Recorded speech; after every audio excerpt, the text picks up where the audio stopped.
Assalamualaikum warahmatullahi wabarakatuh. Pada minggu ini kita sambung berkenaan bab pembiakan. Yang minggu lepas kita belajar berkenaan pembiakan seks dan aseks. Dan ada dua jenis pembiakan, seks, aseks. Yang seks ni dia memerlukan gamet jantan dan juga betina. Kalau aseks dia tak memerlukan pasangan lah untuk menghasilkan generasi yang baru. Kita belajar juga berkenaan pembiakan vegetatif, kepentingan dan juga mensyukuri kebolehan membiak. Pada minggu ini kita belajar berkenaan sistem pembiakan manusia. Manusia ni dia membiak dengan cara pembiakan seks. Sistem pembiakan manusia terdiri daripada sistem pembiakan lelaki dan sistem pembiakan perempuan. Kena ada dua lah sebab dia pembiakan seks kan. Jadi kena ada gamet jantan dan betina. Pasangan tidak dapat melahirkan zuriat jika salah satu sistem pembiakan tidak berfungsi. Kita tengok sistem pembiakan lelaki. Kita tengok sistem pembiakan lelaki terdiri daripada kita boleh tengoklah kat sini. Kalau yang dalam gambar ni dia termasuk sekali dengan sistem perkumuhan lah. Ada puli kencing kat sini. Macam tu. Kita tengok fungsi vesicle semen ni. Vesicle semen ni kedudukan dia yang warna kuning ni. Kalau kita tengok daripada sisi nampaklah yang ni panjang ni. Kalau tengok daripada depan macam ni. Dia ada macam satu struktur. Kat situ dia kata fungsi dia adalah merembes bendalir yang mengandungi nutrien untuk sperm. Sperm dihasilkan dari testis. Jadi untuk sperm tu bergerak di dalam uretra masuk ke dalam faraj perempuan, dia memerlukan bendalir lah untuk di samping bendalir ni dia juga mengandungi nutrien untuk sperm tu bergerak. Macam tu. Uretra ni kita tengok lokasi dia ada di sini. Kat sinilah dia sama dengan saluran kencing juga. Dia satu jalan. Uretra ni salur untuk mengeluarkan sperm dan air kencing keluar dari badan. Hebat tak hebat Tuhan jadikan sistem pembiakan lelaki ni, dia tak keluar sekali kencing dan juga sperm tu. Dia tak keluar sekali lah. Yang tu kita akan belajar dalam fisiologi lah. Tapi peringkat awal ni tak belajar lagi. Nanti mungkin peringkat menengah atas ataupun dekat U belajarlah dia punya fisiologi dia. Ductus sperma. Ductus sperma kita tengok dia inilah saluran daripada testis ni menghubungkan testis sampai ke uretra ni. Dia kata menyalurkan sperma dari testis ke uretra dalam badan. Zakar ni memindahkan sperma ke dalam faraj perempuan semasa persetubuhan lah. Ni zakar. Skrotum memegang dan melindungi testis. Ni skrotum. Yang bahagian luar ni. Dalam skrotum ni ada testis. Testis ni lah tempat penghasilan sperma tu. Kat sini pun dia dah bagi tahu dah. Testis menghasilkan gamet jantan iaitu sperma dan hormon seks jantan. Kelenjar prostat. Kelenjar prostat ni terletak di antara pundi kencing dan juga uretra. Dia kata kelenjar prostat ni menghasilkan cecair yang berkhasiat dan melindungi sperm sel. Next kita tengok sistem pembiakan perempuan pula. Kalau kita tengok tadi yang lelaki punya macam complicated sikit, macam banyak struktur yang ada dalam badan lelaki. Kalau untuk perempuan dia simple saja. Simple je. Kita tengok sistem pembiakan perempuan. Kita tengok bahagian pertama ada tube fallopian. Fallopian ni dia ada dua lah. Setiap perempuan akan ada dua tube fallopian. Dia kata tempat persenyawaan antara sperm dan ovum berlaku. Kalau sperm dah masuk, kita punya ovum akan terhasil di ovari. Jadi ovum ni dia akan bergerak dan bila ada sperm masuk dan dia akan biasanya dia akan mensenyawakan dekat sinilah, dekat tiub fallopian. Lepas bersenyawa tu dia akan bergerak juga menempel ke uterus lah. Biasanya macam tu. Tapi ada juga certain case yang bila berlakunya persenyawaan tu zygote tu terus tertempel dekat tube fallopian ni. Okey, kalau tertempel dekat tube fallopian ni dia bahaya sikit lah, sebab akan berlakunya mengandung luar rahim. Okay, bila mengandung luar rahim tu dia sangat bahayalah untuk ibu. Sebabnya dia akan menyebabkan tube ni pecah. Bila pecah, mudaratlah dekat ibu tu. Jadi bila kita scan dekat uterus ni kosong, tapi ada hormon HCG tu, doktor terpaksa lah potong salah satu tube ni. Tube yang berlakunya penempelan tu akan tak adalah satu, dia akan berfungsi sebelah je lah lagi. Jangan risau, setiap bulan kita punya ovari ni dia akan menghasilkan ovum lah, salah satu, sama ada sini ataupun kedua-duanya. Okey, next kita tengok ovari. Ovari ni tempat menghasilkan gamet betina ataupun ovum dan hormon seks perempuan. Okey, bahagian yang ketiga ialah uterus lah, ataupun kita panggil rahim. Kalau bahasa sains ni kita panggil uterus lah. Okey, fungsi uterus ni adalah sebagai tempat embrio berkembang dan membesar. Maksudnya bila berlakunya persenyawaan dan terbentuknya zygote tu bila menempel dekat uterus ni, dia akan berkembang dan menjadi embrio lah. Okay, embrio ni akan membesar dan juga berkembang dekat bahagian sini. Okay, lepas tu cervix. Cervix ni fungsi dia adalah mengeluarkan mukus untuk memudahkan sperm berenang ke dalam uterus. Cervix ni area sini lah, area sini. Okay, dia akan hasilkan mukus lah. Mukus ni macam bendalir jugalah, nak suruh sperm tu bila dia dah lalu, dia tak boleh lalu dengan keadaan yang kering. Dia kena macam ada lembab, ada cecair sikit, baru boleh sperm tu meneruskan perjalanan dia mencari ovum. Okay, last sekali adalah faraj. Okay, faraj ni bahagian sini lah, bahagian sini. Dia adalah untuk menerima sperm dan menjadi saluran bayi yang dilahirkan. Okey, bila embrio itu dah berkembang jadi fetus, okey, bila saatnya sampai bulan, okey, bayi itu akan keluar melalui inilah, cervix, melalui faraj, macam tu. Okey. Seterusnya kita lihat pula, kita tengok pula perubahan fizikal apabila berlakunya akil balik. Okey, akil balik ni macam inilah dia punya maksud. Peringkat permulaan sistem pembiakan menjadi matang dan menghasilkan sel pembiakan. Okey, lepas tu dia kata remaja akan mengalami pertumbuhan dan perkembangan yang banyak, sama ada dari segi emosi, fizikal dan fisiologi. Okey, umur akil balik lelaki, umur dia 14 hingga 17. Dia lewat sikit lah berbanding perempuan. Perempuan lebih awal. Okey, umur akil balik perempuan antara 10 hingga 12 tahun. Okay, kalau kita tengok bila berlakunya akil balik untuk lelaki, biasanya kita akan nampak dia, kita akan dengar suara dia lebih garau lah. Okay, dari segi suara. Lepas tu badan dia, dia akan ada misai, dia akan ada janggut. Lepas tu bulu mula tumbuh di muka, ketiak dan dada.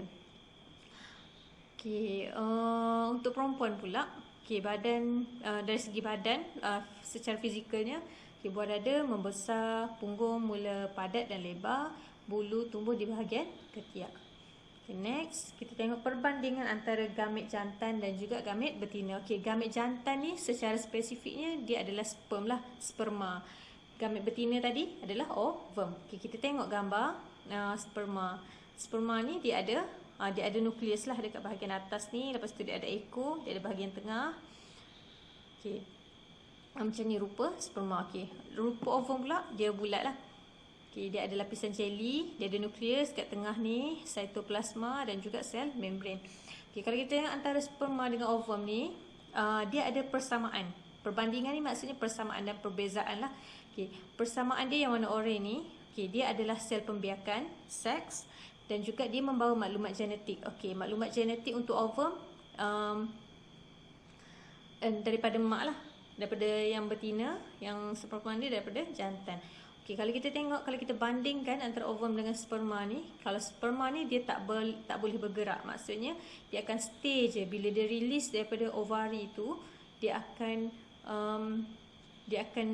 berhenti je lah dekat tube fallopian tu. kalau berlaku persenyawaan, maksudnya sperma masuk dan mensenyawakan ovum ni, baru dia bergerak ke arah uterus. Okay, berbeza pula dengan sperma. Sperma dia boleh bergerak sebab dia ada ekor. Ekor dia ni kalau dia bergerak, dia secara membulat gitu. Dia membulat sebab dia bergerak terlampau laju. Okey, lepas tu ovum dihasilkan daripada ovari. Kalau sperma ni daripada testis lah. Okey, dia adalah gamit betina untuk ovum, sperma adalah gamit jantan. Okey, kalau ovum ni walaupun nampak macam sama-sama kecil, sebenarnya ovum ni adalah sel yang terbesar dalam badan perempuan. Manakala kalau sperma ni dia adalah sel yang terkecil dalam badan lelaki. Okey, nanti kita akan tengoklah perbandingan saiz dia dalam video yang akan datang. Okey, kita tengok next slide. Okey, untuk kitaran haid ialah peluluhan lapisan dinding uterus dan darah yang mengalir melalui faraj. Okey, kitaran haid adalah satu siri perubahan yang berlaku pada dinding uterus dan ovari, melibatkan pembentukan dan pembebasan telur yang matang. Okey, haid ni dikawal oleh otak dan juga sistem endokrin. Sistem endokrin ni melibatkan penghasilan hormon lah dalam badan seseorang tu. Okey, tempoh dia adalah dalam masa lebih kurang 28 hari.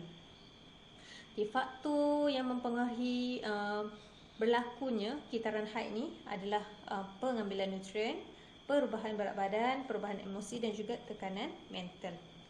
Okey, kat sinilah yang dimaksudkan dengan peluluhan lapisan dinding uterus. Okey, dia kata kat sini hari yang pertama sampai hari yang kelima fasa haid lah. Maksudnya lapisan dinding uterus, salur darah dan ovum yang tidak tersenyawa, terluluh dan disingkirkan apabila haid bermula. Okey, hari first sampai hari kelima tu biasanya kalau haid tu dia banyaklah kan. Okey, disebabkan berlakunya peluluhan lapisan dinding ni. Okey, dia akan pun turun. Okey, hari ke-6 sampai ke-11 dia adalah fasa pemulihan. Maksudnya lapisan dekat uterus ni dia akan membaiklah. Dia akan menjadi satu lapisan yang baru. Okey, dia kata kat sini dinding uterus mula dibina semula dan menebal. Okey, salur darah pada dinding uterus mula terbentuk dan bersedia untuk menerima penempelan sel yang telah disenyawakan. Okey, lepas tu hari ke-12 hingga 17 ni fasa subuh lah. Okey, fasa subuh ni maksudnya akan berlakunya ovulasi. Maksudnya ovum ni dia akan dilepaskan daripada ovari. Okey, bila adanya kehadiran sperma, ovum ni boleh disenyawakan lah. Dan bila disenyawakan dia akan terbentuknya zygote, embrio dan seterusnya fetus. Okey, embrio dibebaskan. Ovum dibebaskan dari ovari pada hari ke-14. Kitar haid. Dinding uterus dan salur darah terus berkembang. Jika ada sperma, persenyawaan mungkin berlaku. Okey, bila tujuan lapisan darah ni dia menebal adalah untuk bersedia untuk menerima penempelan sel yang telah disenyawakan. Okey, hari ke-18 hingga hari ke-28 dia adalah fasa pra-haid. Maksudnya dinding uterus ni akan terus menebal dan kaya dengan salur darah. Jika berlaku persenyawaan, penempelan embrio akan terjadi di dinding uterus ni lah. Dinding uterus. Dia kata kitar haid akan berulang semula sekiranya persenyawaan tidak berlaku. Okey, haid ni akan turun, lapisan darah ni dia akan turun, dia akan luluh lah kalau tak ada persenyawaan. Okey, kalau ada persenyawaan antara ovum dengan sperma, dia akan menempel dekat lapisan darah ni, lapisan uterus ni. Next, apa yang kita perlu tahu berkenaan pengurusan diri ketika haid ni? Okay, penjagaan diri semasa haid ni adalah penting. Typo sikit adalah penting bagi mengelakkan sistem pembiakan dijangkiti bakteria, kulat dan virus. Okay, disebabkan masa haid tu kita kena keraplah menukar tuala wanita setiap 3 hingga 4 kali sehari. Maksudnya bila kita pakai tu, setelah kata pukul 6 pagi, okay, kita kena tukarlah dalam masa minimum 4 jam. Maksudnya pukul 6 pagi kita pakai, pukul 10 malam tu kita dah 10 pagi tu kita dah kena tukar. Okay, kita kena tukar kerap lah, sebabnya bila orang kata duk pak aksi tu kan, maksudnya kita pakar panties tu dalam tuala wanita tu dalam masa yang lama, dia akan berlakunya pembiakan bakteria dekat kita punya pad tu lah. Okay, lepas tu selalu membersihkan diri, membersihkan tubuh badan, dan juga pad tu kita kena basuh dan buang di tempat yang sepatutnya. Okay, next kita tengok persenyawaan dan kehamilan. Okay, kat sini teacher ada sediakan link untuk jawab kuis. Teacher akan bagilah dalam grup. Okay, persenyawaan. Okay, apa yang dimaksudkan dengan persenyawaan? Persenyawaan ialah proses percantuman nukleus sperma dan nukleus ovum. Okay, kat sinilah yang teacher cakap tadi. Okay, bila hari ke-14 hingga ke-17 tu berlakunya dia fasa subuh kan. Bila fasa subuh, ovum tu akan keluar daripada ovari, dia akan stay lah. Biasanya dia akan stay dekat tube fallopian ni. Okay, bila adanya kehadiran sperm, dia akan mensenyawakan dan dia akan bergerak lah. Dia akan bergerak dan menempel di lapisan uterus. Kat sini dia kata yang first, step yang pertama untuk berlakunya persenyawaan, sperma akan berenang melalui memasuki faraj ketika persetubuhan. Okay, yang kedua, jika ovum hadir di tube fallopian ni, persenyawaan mungkin akan berlaku. Nukleus dekat sperma ni akan bercantum dengan nukleus ovum di tube fallopian dan membentuk zygote. Okay, selepas persenyawaan, zygote membahagi menjadi satu bobolas sel yang disebut sebagai embryo. Embryo akan menempel di dinding uterus. Okay, pelajar boleh tengoklah video.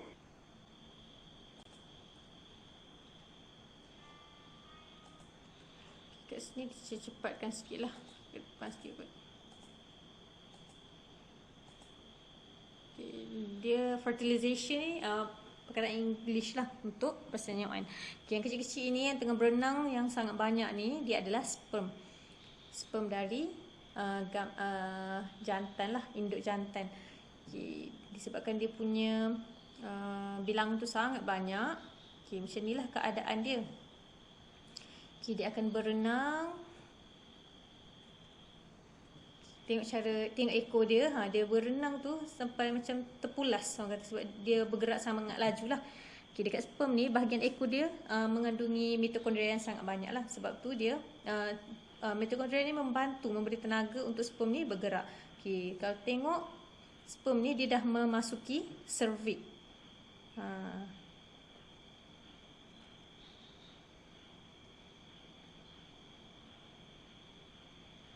Okay, kalau tengok yang tersidai ni, sperm yang tak bergerak ni, disebabkan dia dah kehabisan tenaga lah. Okay, jadi dia akan terdampar di sini sahaja. Okay, sperma untuk jangka hayat sperma, dia hidup selama 24 jam. Kalau ovum, dia selama 3 hari.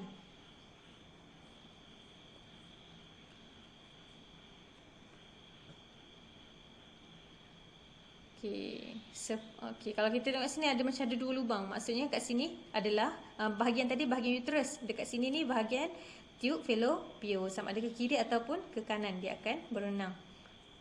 Okay, ni adalah permukaan uterus lah. Dalam permukaan uterus, okay, dia masih lagi berenang mencari ovum. Okay, ada yang tersidai dekat epithelium ni. Ni sel epithelium ni, yang macam ada rambut-rambut gitu. Okay, ni sperma.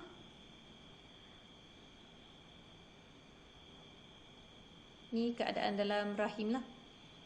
Okay, dia akan berjumpa dengan ovum. Okay, ovum ni kita tengok saiz dia sangat besar. Okay, manakala yang kecil sangat ni adalah sperma.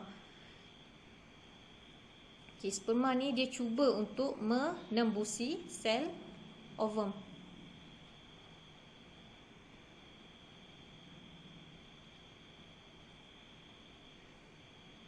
Okay, ada satu sperma ni dia cuba untuk menembusi ovum. Okay, apabila sperma ni dia dah menembusi ovum, bahagian kepala dia, okay, dia akan mengembeskan satu cecair yang akan blok permukaan ovum ni daripada disenyawakan oleh sperm lain. Okey. Bila sperm yang ni berjaya lah menembusi lapisan ovum. Okey, dia akan bercantum dan dia akan menghasilkan cecair yang menyebabkan sperm lain tidak dapat menembusi lapisan ovum.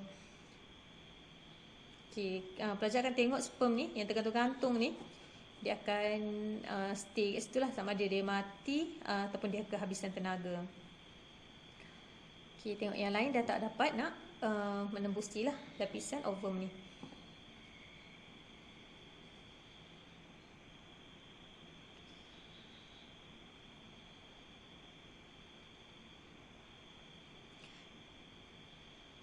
Okay, yang lain pun dah tak boleh nak tembus lah sebab dia dah block dia punya lapisan tu. Okay, nanti peringkat menengah atas pelajar akan tahulah apa nama cecair ataupun struktur-struktur selepas berlakunya persenyawaan. Okay, kat sini berlakunya fasa mitosis. Okay, pembahagian DNA lah ni.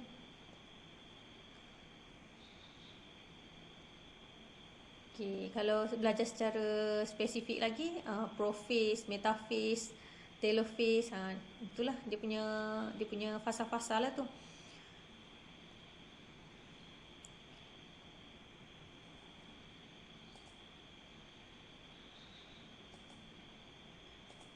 Okay, sel ni dia menunjukkan sel membahagi.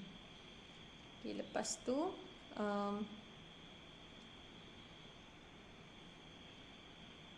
okay, lepas disenyawakan tu tengok ovum ni dia akan bergerak ke arah uterus lah untuk berlakunya penempelan dekat dinding uterus. Okay, sampai situ sahaja. Okay, sampai sini saja untuk lecture pada hari ini. Kita sambung PDPR kita pada minggu selepas exam. Okey, itu saja. Assalamualaikum warahmatullahi wabarakatuh.